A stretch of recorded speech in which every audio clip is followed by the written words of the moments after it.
This is where so many people spiral, and it results in people rushing to the hospital when you don't need. It results in people rushing the labor process, and so you're doing all these things. You're bouncing on the ball, you're pumping your boobs, you're walking, you're curb walking, you're doing the stairs, you're really just anxious, and you are trying to rush the labor process.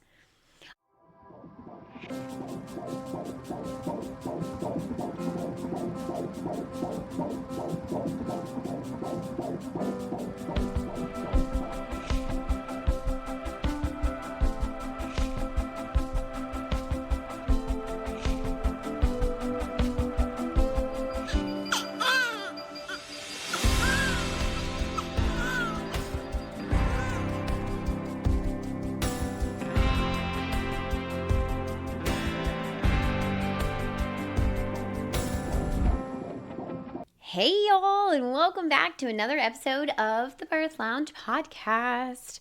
All right, today we are talking about untraditional things to consider when you are putting your birth plan together.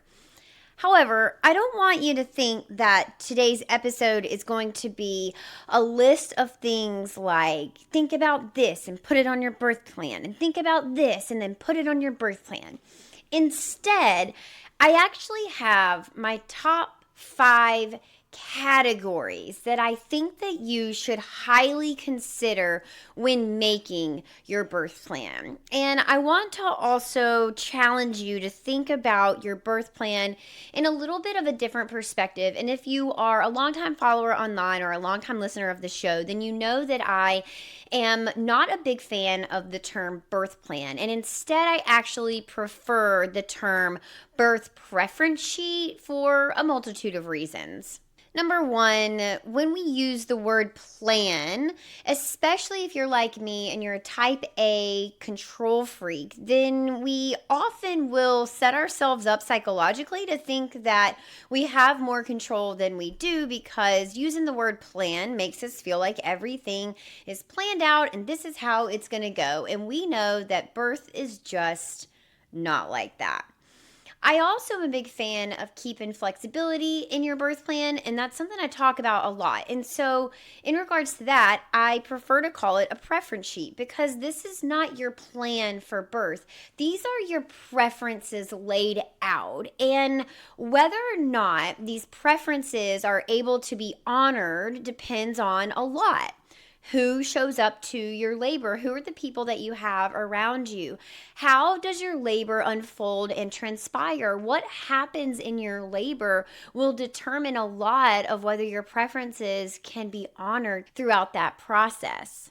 And then finally, keeping flexibility in mind, having preferences naturally honors that flexibility. So if you have a preference for A, but that's not possible, then what's the next best thing? What is your next preference? What would you rather if A is not available? What is your B? What is your C? What is your D? And so as we head into this conversation, I just want you to keep that in mind, because we're going to be talking about 5 categories that I think you should be thinking deeply about. All right, so let's get started. Number 1 is the phases of labor, and some people call this the stages of labor. I think it's really important not only to know what those stages are, so the first stage, the second stage, and the third stage, but also to understand actually what happens in each of those stages of labor. Actually understand very deeply, what does each stage entail? What does it look like? How do you know that you're transitioning from one stage to the next? What is normal in each stage? How long does it last? What do the patterns that your body is exhibiting look like in each of those stages? And then even more importantly, what will you be doing in each of those stages of labor? So let me give you a really common misconception, or a place where I think a lot of people go wrong when it comes to birth planning for each stage of labor. The top place has got to be in early labor, where people will say, well, in early labor, I'm just going to be at home. I want to stay at home as long as possible. And then I'll say, okay, great. What are you going to do with your time in that time? and they're just staring at me. They're just looking at me like deer in the headlights. Like, I don't know. What do you mean? What am I going to be doing? And I'm like, well, what have you thought about to fill the time of that first stage of labor? Because in that first stage of labor, it's possible that in a 1 hour period, you only have 3 or 4 contractions. It's very possible that you are having contractions that last 20 to 30 seconds and they're only coming every 20 minutes or so. So in a 60-minute period, you're talking about having a contraction every 20 minutes. That would be 3 contractions and they're only lasting about 20 to 30 seconds. So you've got a lot of time to fill there. This is where so many people spiral, and it results in people rushing to the hospital when you don't need. It results in people rushing the labor process, and so you're doing all these things. You're bouncing on the ball, you're pumping your boobs, you're walking, you're curb walking, you're doing the stairs, you're really just anxious, and you are trying to rush the labor process. A better approach to this would be to actually understand, okay, in let's call it the first 4 to 6 hours of labor, I may only have a couple of contractions each hour. And so what am I going to be doing? Well, one option would be to go about your normal, natural day. Go about your normal routine and don't get yourself out of routine. Just keep going like you normally would. When you have a contraction, take that 20 to 30 seconds, take that contraction, and then go right back into your normal routine. You could also have a friend on standby and say, when I start to feel early contractions, I want to go for a walk if it's nice out, or I'd love for you to come over and just spend time with me to keep me distracted. This is where having older children really comes in handy because they are such a great distraction. You can just play with them and keep yourself distracted while you are having those early labor contractions. Other things that my clients have found to be really helpful: baking, cleaning your house, going shopping. Think about staying mobile, but not doing a lot of effort that takes a lot of exertion. So we're not talking about all the curb walking or bouncing on the ball or doing a bunch of stairs. You want to conserve your energy because you're just at the beginning stages, but you also want to stay busy so that your mind doesn't spiral. That's exactly what I mean by understanding what each stage of labor not only looks like, not only what's normal and what's not, but also having a plan of how you're going to fill your time in each stage of labor. I know that thinking about the stages of labor when it comes to making your birth preference sheet is nothing revolutionary, but what I'm trying to explain is that I think a lot of people think about it in such a shallow way, and then it sets them up for failure when it comes to actually implementing this. It is not enough to just understand in which order your labor is going to unfold, but you must understand also what's normal, what does each stage look like, and what will you do in that time so that you can stay totally in control during each stage of labor. Because when you start to feel out of control and you start to feel concerned and you start to feel worried, but not because something is wrong, but because you don't know what's normal versus what's not, you're unsure if this is what 8-10 hours into labor is supposed to look like, that will cause you to make decisions out of fear, and then you will be headed to the hospital too early. You will be asking for pain relief that you otherwise wouldn't or otherwise don't want. You'll be making decisions from a place of, oh my gosh, I need some sort of control rather than a place of confidence, and I don't want that for you.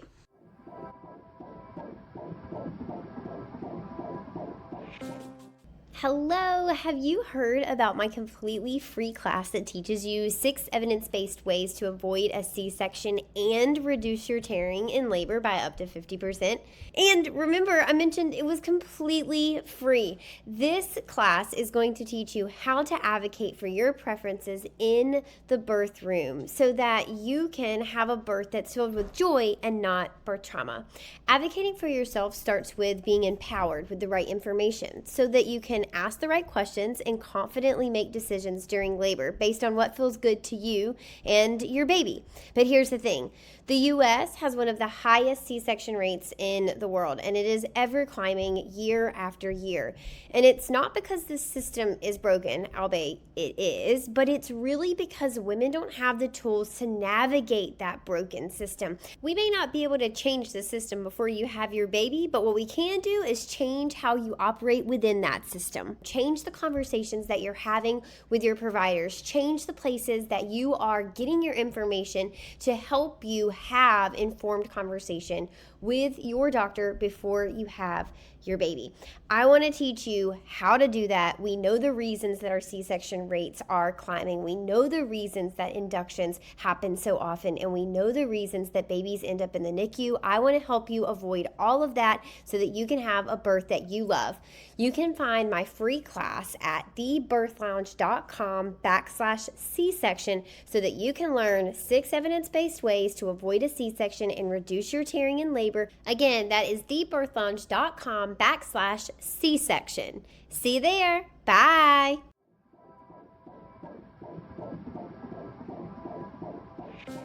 All right, number 2 is people. And again, if you are a longtime listener of the show or you're a longtime follower on socials, then you know I'm constantly harping on this idea of highly considering who is in your birth space. Now, depending on where you have your baby will be influential in who is in your space and how much control you have over that. If you're in your home for either a home birth or for early labor, then you have total control over that. You get to pick your home birth team. You get to decide who comes and supports you in early labor. You have total control over who comes and goes in your home. However, if you're birthing in the hospital and or when you get to the hospital in labor, some of that control is not going to be with you because the hospital systems obviously work off of a rotating schedule. They have to staff their facility, and that is out of your control. However, what you do want to know and think of and keep in mind is that if someone is assigned to your room, a nurse, an anesthesiologist, a nursing student, an OB, a midwife, whoever it may be, and they're not jiving with you or your birth vibe or your partner, or they simply just don't make you feel safe and supported, you have the right, and you should, ask to trade them out. If you continue to receive care from someone who is not pouring into your birth, then you are allowing the discomfort that you are feeling to override the discomfort of asking for a new provider. And let me tell you something, that is going to hinder your birth progress. It is just self-sabotage. It's self-sacrifice. If ever in life you deserve to speak up for yourself and say, this person is not serving me, I'd like to get someone new in here, it is now. It is in your birth. The moment is here. Speak up or have your partner speak up or ask for the charge nurse and simply say, we've really enjoyed our time with so-and-so, but at this time, we'd like to request someone new, someone that may be more aligned with our goals, with our pain relief management plan, with our philosophy, with our vibe, with our culture, whatever it is that's making you feel uncomfortable, you should absolutely speak up. The people that are in your birth matter a lot because if you don't feel safe, then every time you hear their voice and you see their face, your brain is going to trip the fight or flight mechanism. When that happens in your brain, then the oxytocin that's flowing is going to be shut off and replaced by cortisol. And we know that cortisol directly inhibits contractions. It actually has the potential to completely stop labor. This is why sometimes when when you get in the car, you have had a great labor at home and you get in the car to transition to the hospital, and you get to the hospital and you're like, where the heck is my labor? The contractions totally stopped. What happened here? It is because being in the car tripped your fight or flight, cortisol took over, oxytocin stopped, and therefore your contractions went away because your body recognized and realized, hey, we're not safe to have a baby in the car, and so we're going to stop labor. This same exact thing can occur in a labor and delivery rooms, meaning you don't have to be in a car. Your fight or flight just needs to be tripped, and then that whole process, the ball is rolling and it has started. The only way to get your labor back on track is going to be to stop that cortisol and get that oxytocin flowing again. And so that's going to require a change in environment, which usually means changing the people that are around you, because obviously all the L&D rooms look the same. And, changing L&D rooms is not the problem. It's going to be switching out the humans that are actually in your space to bring the energy of your birth room back to a safe and supportive place so that you can feel relaxed and safe and supported so your labor can get going again. Now, if you're birthing in a smaller hospital or a community hospital, you may not have as many staff to choose from, meaning there truly might only be one OB or one anesthesiologist on call at a time, especially on the weekends, especially on the holidays, and especially overnight. However, what you can almost guarantee that you have multiple of is nurses, and that is the person, your nurse is the person that is going to be with you the most. I would say, personally, I think after being at births for the last 10 years, I think your nurse makes the most difference in your labor. And so making sure that you have a nurse that makes you feel safe and supported is key here. And so if you're assigned a nurse when you arrive that just doesn't jive with you, please, please, please do not be shy to ask for a new nurse, and then give the person that you're asking a new nurse for, whether that be the charge nurse or just the nurse sitting out at the nurse's station, give them things that they can do or they can look for in the new nurse to make your experience better. Again, we are looking for someone who is more aligned with our birth goals. We are looking for someone who is comfortable with unmedicated birth. We are looking for someone who is comfortable with upright labor. We are looking for someone who's comfortable with our cultural preferences that we're trying to incorporate into our birth experience. Whoever you ask for a new nurse will then be able to better match you with someone who can serve you in your birth space a little better.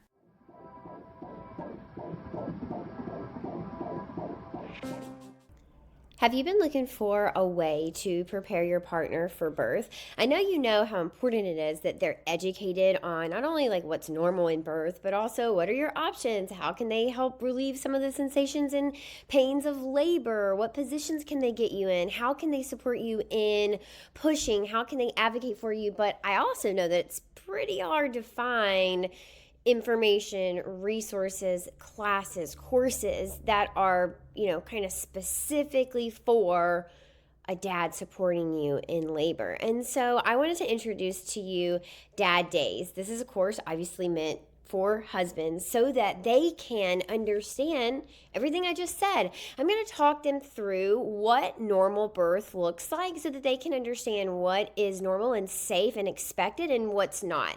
I'm going to talk to them about variations in labor and what they should do, what they mean, and if they need to call the doctor, if they can reassure you that things are safe, if they can say, oh yeah, remember he taught me this in Daze. I'm also going to teach them about the psychology of things. I want them to understand what these changes feel like for you mentally, emotionally, physically, so that they can be the best support. We're also going to talk about each stage of labor and how they can help you with pain relief and comfort measures. Then, of course, I'm going to prepare them for afterbirth. We're going to talk about how they can support you in maintaining a positive and calm environment, how to be an active listener. We're going to talk about what they need to know about postpartum emotions and hormones and how that may impact your relationship and what role they can be to be the best support for you. And then finally, Because we know the science so strongly suggests that having an educated and supportive partner of breastfeeding can be such an influential factor in your breastfeeding relationship,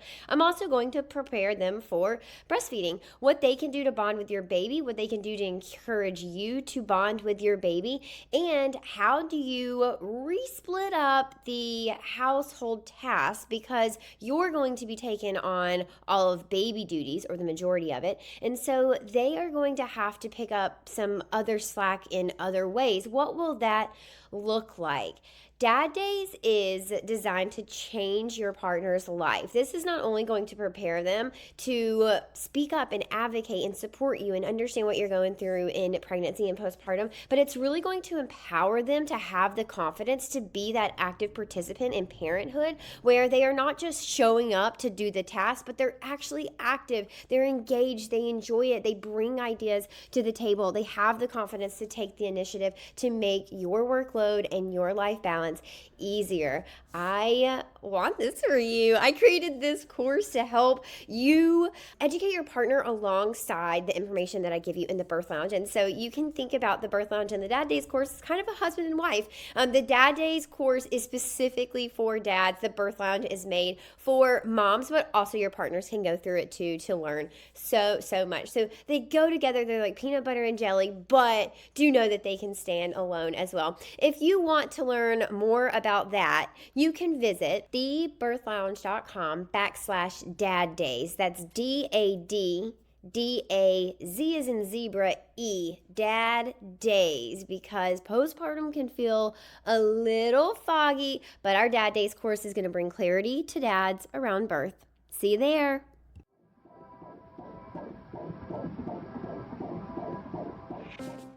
All right, back to it. Number 3 is pain relief, and not just pain relief meds, but considering all the medications that you are or are not comfortable with in labor. So after being a doula for 10 years and watching thousands of people go through labor, this is one of the places where I think so many people find themselves with question marks. They find themselves asking the question, well, what is this medication for? And I don't know if I really want to take it. And gosh, I wish somebody had told me about this beforehand. Now, this is one of the things I cover in the Birth Lounge. So if you're looking for unbiased, non-judgmental childbirth education that's going to teach you, yes, all of your options in labor, but also exactly how do you implement those things in the hospital system to have your best birth, check out thebirthlounge.com, because I talk to you about things exactly like this that are left out of traditional childbirth education. Why? Well, because when you get in the hospital system, I don't want you to have any question marks. I don't want you to have any places in labor where you say, I wish I had known, or I wish I had more information on this, or I wish I had looked into this before we were in this position. I want you to already have the information. I want you to already have the answers. That way, when you're faced with these questions and these decisions, you can confidently navigate these scenarios and situations. And that includes medications. So one of the things you're going to find in the Birth Lounge is we talk about induction medication. We talk about the medications that might be administered in emergency situations. Sometimes in labor, you struggle with things like acid reflux. What will your hospital give you in that case? You also want to know about labor augmentation. So if we need to get contractions going, that's often Pitocin, which a lot of people know about. But what about if you start to have too many contractions? There are a couple of medications that you may be offered in those scenarios, and you should understand what you're comfortable and not comfortable with taking. When it comes to pain relief specifically, I think something that a lot of people fail to think about while they're making their birth preference sheet is, when are they comfortable accepting these medications? For example, if you have opted for an epidural, are you okay getting the epidural at 2 to 3 centimeters, 6 to 7 centimeters, 9 to 10 centimeters? What if you've been 10 centimeters for 6+ hours, but you don't have the urge to push? Is that a time you would consider the epidural? What if you get quote unquote stuck at 9 centimeters for several hours and you're just waiting for your body to reach 10 centimeters, but it feels like you've been waiting forever? Is that a scenario you may consider the epidural? And I want to make a note here because I say stuck because I don't believe that labor actually ever gets stuck. I believe that there's a reason that labor can sometimes stall out. Are you tired? Do you need a nap? Is it that your body is so tension filled that an epidural really is the answer? Are you hungry? Is there someone or something in your environment that has tripped up your fight or flight and therefore your body just can't get over that hump to actually get to 10 centimeters and push your baby out?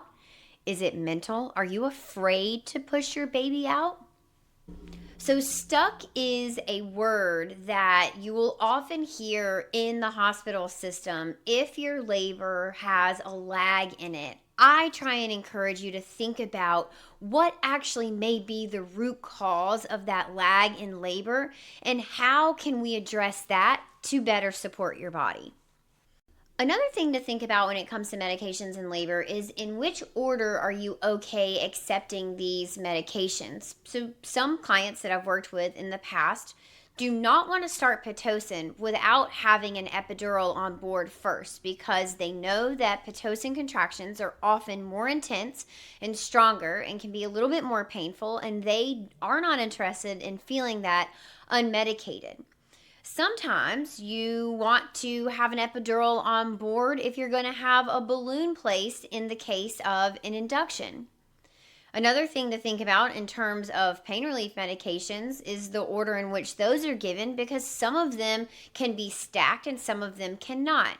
For example, if you're going to accept an IV narcotic, that can be done before you get an epidural and you're still eligible for an epidural later in labor. However, if you have an epidural placed early, having an IV narcotic in addition to that is probably not going to be an option. And one final word about the medications given in labor is think about the boundaries that you want to enforce and hold around the medications given to you. If you visit the website Just the Inserts, my friend Alexandra has a lot of the medications that are offered in pregnancy and labor broken down from the FDA and the government websites of exactly what those drug manufacturers say about the use and administration of each pharmaceutical drug.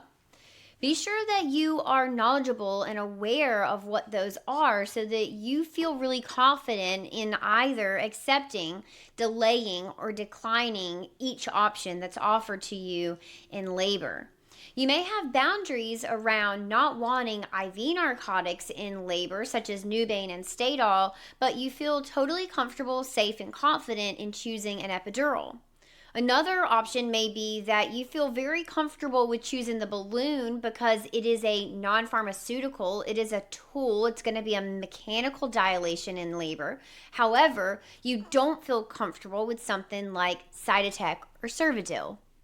Everyone's going to have their own preferences and boundaries around medications and tools that are offered to you in labor.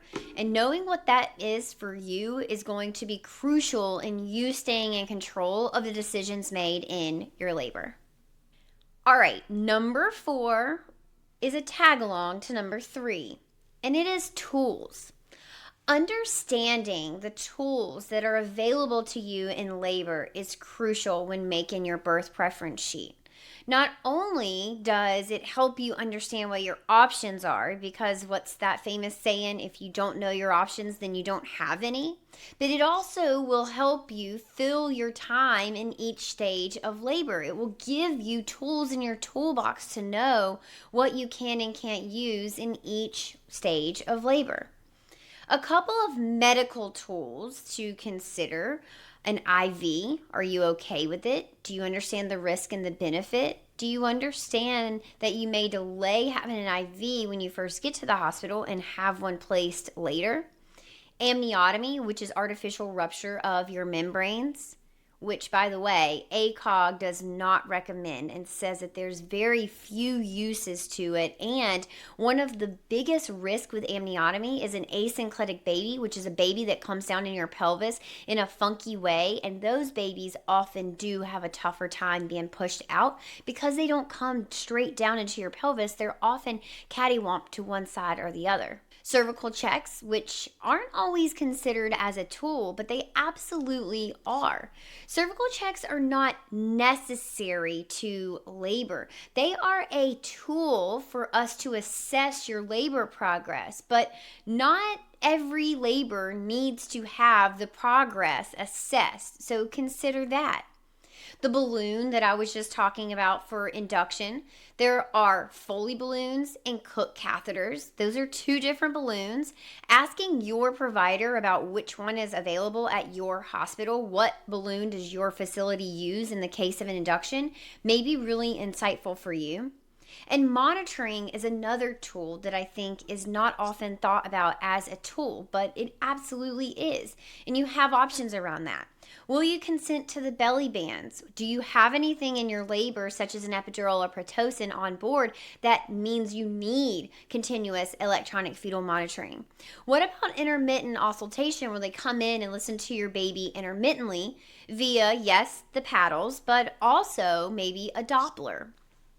Some non-medical tools to think about: a TENS unit, a peanut ball, a birth ball, the tub, a rice sock, an ice pack, a stool. This could be a step stool or a birthing stool, a rebozo, a heating pad, a tennis ball, an electronic massager, a vibrator.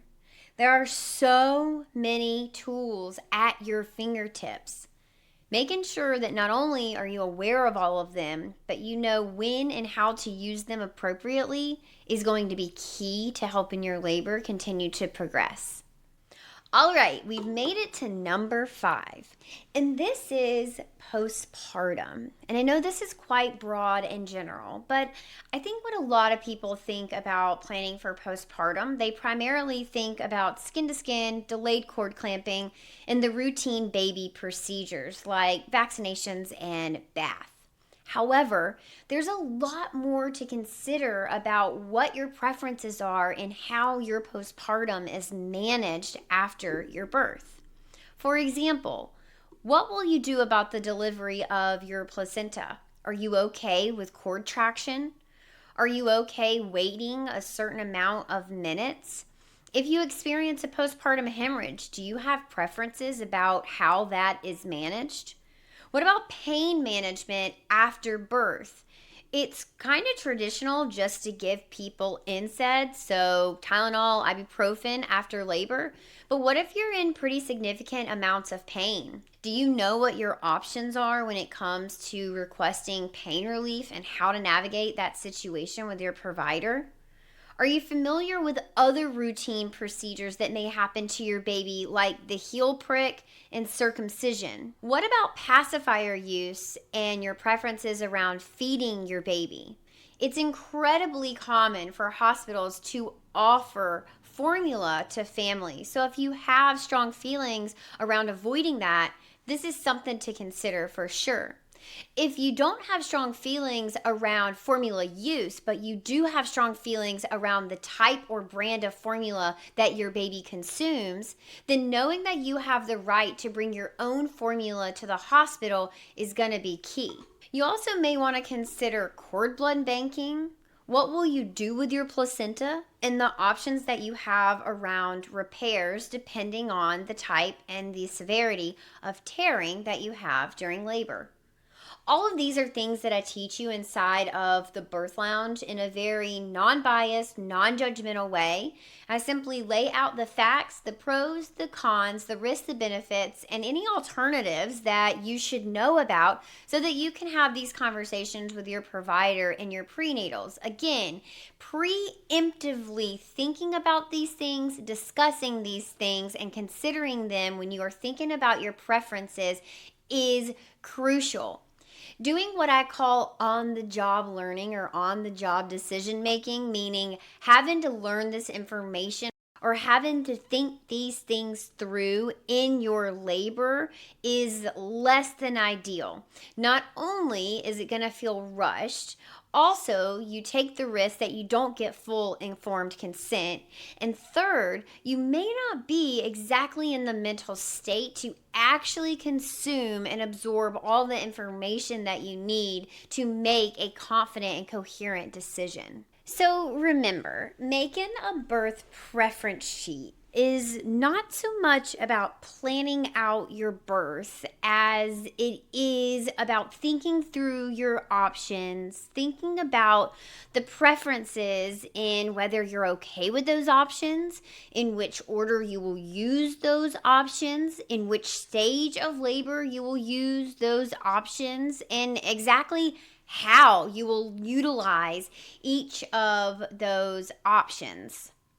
Just knowing what your options are isn't really enough. That's kind of surface level. If you're going to actually rock your birth and have an informed and confident experience where you stay in control from start to finish of every single decision made about your body and with your baby, then you need to know a little bit more and think a little bit deeper than just what are my options. It extends to how will I utilize these options? When will I use them?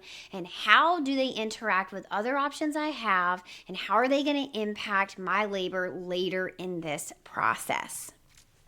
It's always so much fun hanging out with you guys, and I truly cannot tell you how much gratitude I hold for each and every one of you for spending time with me each week, for tuning in, for taking the time out of your busy schedule to spend time with me and listen to me yap in your ear. It's so special. And I love you guys so, so much. If you're interested in joining the Birth Lounge, go to thebirthlounge.com/join and you can check that out. All right, you guys, I will see you in the next episode. Be sure to follow me on social media at Tranquility by HeHe and at the.birth.lounge. And until next time, head to your app store and download the Birth Lounge app for evidence-based childbirth education and data-driven postpartum support delivered straight to your phone. Bye. Thank you so much for tuning in today. I love hanging out with you, and it is an honor to be your go-to gal when it comes to preparing for your baby. If you've enjoyed today's episode, please leave a 5-star review and tell others why they should be listening to the Birth Lounge podcast too. You deserve to have a birth that you love with a provider that values your autonomy and respects informed consent without all the trauma that you so commonly hear about on social media. New episodes air every Wednesday and Friday. Hit that follow button so you never miss an episode. I'm HeHe, and this is the Birth Lounge Podcast.